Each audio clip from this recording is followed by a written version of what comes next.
Salut à toutes, aujourd'hui je vous retrouve pour un petit tuto make-up. Donc j'ai réalisé ce make-up assez automnal en fait dans des teintes plutôt prunes, marronnées, que j'ai notamment réalisé en fait avec cette petite palette Wet n Wild. Vous avez été vraiment nombreuses à me demander et à me réclamer un petit tuto dans ces teintes là pour l'automne et notamment avec cette palette. Donc c'est chose faite aujourd'hui. J'espère que ce tuto va vous plaire, c'est vraiment quelque chose de très simple pour tous les jours et qui je pense va à toutes les couleurs d'iris, que ça soit vert, bleu, marron. Je pense vraiment que c'est pour tous les goûts et pour tout le monde. J'espère que ça va vous plaire. Je ne suis pas du tout une pro du make-up, donc ne vous attendez pas à un make-up super complexe. En même temps je pense que tout le monde du coup pourra le réaliser. Et je vous laisse avec la suite. C'est parti. J'ai au préalable appliqué ma petite primer potion de chez Urban Decay, donc base à paupières, afin que mes fards soient plus intenses et tiennent plus longtemps.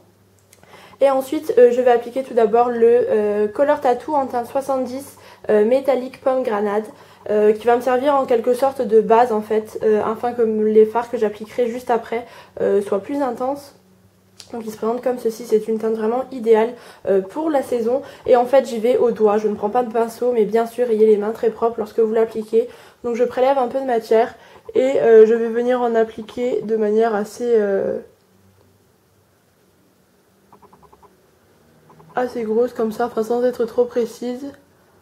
Ça va juste me servir de base et voilà. Essayez de ne pas trop dépasser, enfin en tout cas moi le make-up il va pas être trop chargé parce que ça reste un make-up de jour, donc je ne veux pas quelque chose, voilà, c'est pas le genre de make-up que j'aime lorsque c'est vraiment trop voyant pour la journée. Ensuite, une fois que j'ai fait ça, je vais prendre donc la petite palette Wet n Wild et je vais prendre ce fard prune qui est juste ici, qui est une couleur absolument splendide. Et je vais venir l'appliquer avec un petit pinceau NYX, un pinceau plat tout bêtement. Donc je prélève de la matière et je vais venir l'appliquer sur ma paupière. Une fois que j'ai fait ça, je vais venir prendre la seconde couleur, donc toujours de cette même palette, que je vais appliquer en fait en coin externe. Donc c'est le joli brun, et je vais prendre le petit pinceau boule de chez ELF, donc qui s'appelle le Eye Crease Brush, qui est vraiment parfait. J'aime beaucoup sa forme et je le trouve idéal pour faire ce genre de choses. Et en fait je vais venir en appliquer dans le coin externe, venir balayer un petit peu le coin externe. Et je vais faire une sorte d'outer V très léger.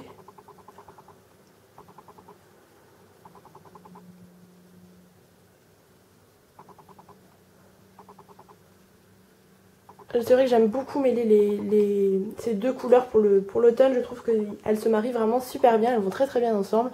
Et bien sûr je ne vais pas laisser ça comme ça, je viens estomper les deux fards en fait avec le petit pinceau 200 de chez Kiko qui est vraiment génial et que j'aime beaucoup pour ça. Donc voilà, je fais des petits allers-retours afin de mêler les deux fards.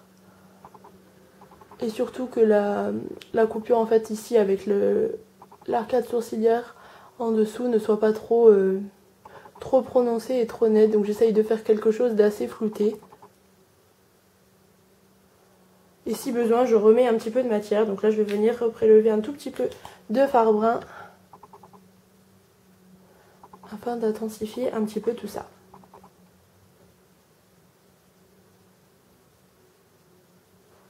Voilà. Je n'utilise pas le fard rose parce que voilà, normalement il se met sous le sourcil, mais moi je trouve pas que ça aille super bien avec, donc je n'utilise pas.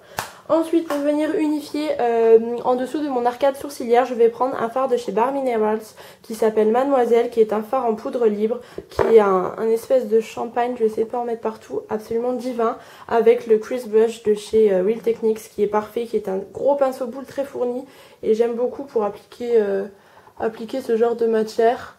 Et en fait ce fard a quelques irisés et du coup je trouve que ça apporte énormément de lumière, étant donné que les fards que j'ai appliqués juste avant ne sont pas des fards très chauds et ont tendance à fermer parfois le regard. Il faut vraiment, je trouve, quelque chose. Ensuite je vais venir faire mon coin interne avec un petit pinceau, donc c'est le Accent Brush de chez Real Techniques, et je vais prendre un fard de la Neutral palette de chez Bare Minerals. Encore une fois c'est le Boss Lady, donc qui se présente, qui est juste ici en fait, qui est un fard extrêmement lumineux et que j'aime beaucoup mettre en coin interne. Mais je ne finis jamais un make-up sans mettre une touche lumière en fait dans le coin interne. Même si le make-up là est assez foncé, je préfère toujours terminer avec un petit coin interne un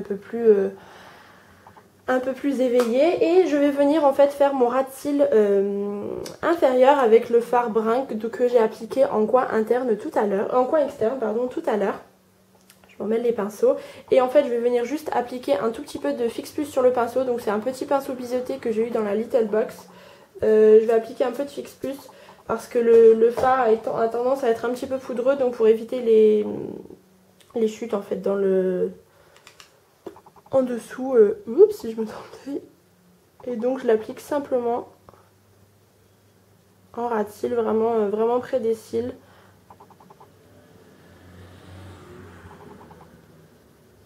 Je trouve que ça complète bien le make-up de la paupière mobile et j'aime bien en général mettre un fard que j'ai utilisé, le mettre en ras de cils, j'aime beaucoup.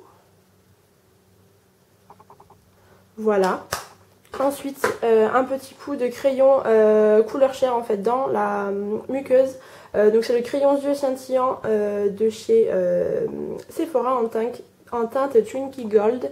Donc qui est un rose gold avec quelques paillettes que j'aime beaucoup. Ça agrandit vraiment le regard.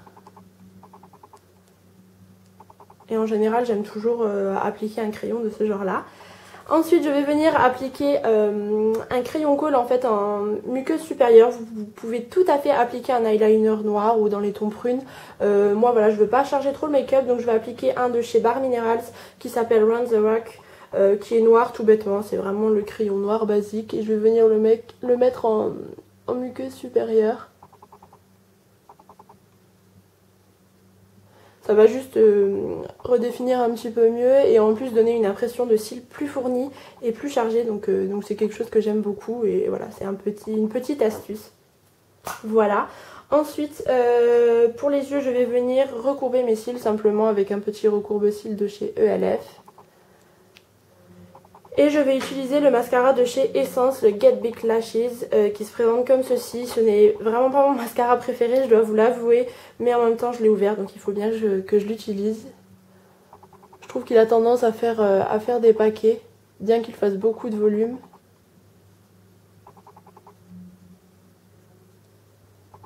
Ce n'est vraiment pas mon mascara chouchou. Et hop, une petite bavure de mascara, je prends un petit coton-tige. Et j'essuie tout ça. Voilà, ensuite on va venir pour le blush. En fait je vais appliquer un blush de chez Wet n Wild pour rester dans le thème. Donc il s'appelle Baie Chatoyante. En fait ce sont encore une fois une couleur de l'automne.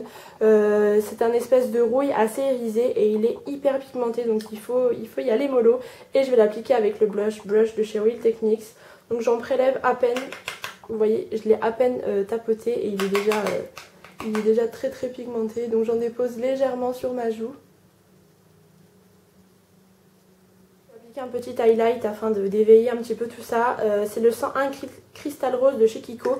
En fait il s'agit d'un blush qui se présente comme ceci, mais je vais uniquement prendre cette teinte là avec encore une fois un pinceau My Little Box qui est un petit pinceau biseauté pour le blush.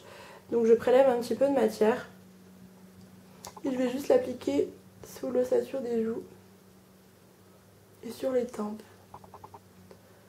J'aime beaucoup mettre de l'highlighter, c'est vrai que... Enfin, il faut que ça reste naturel, en même temps il ne faut pas que ça soit quelque chose de trop chargé, mais je trouve que ça éveille vraiment le make-up et ça lui donne un petit coup de frais. C'est vraiment quelque chose que j'aime beaucoup.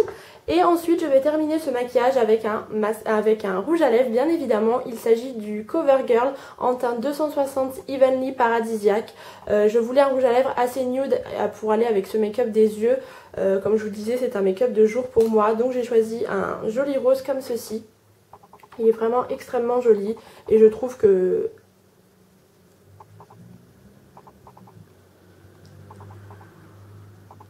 c'est une teinte plutôt sympa pour la saison et j'aime beaucoup.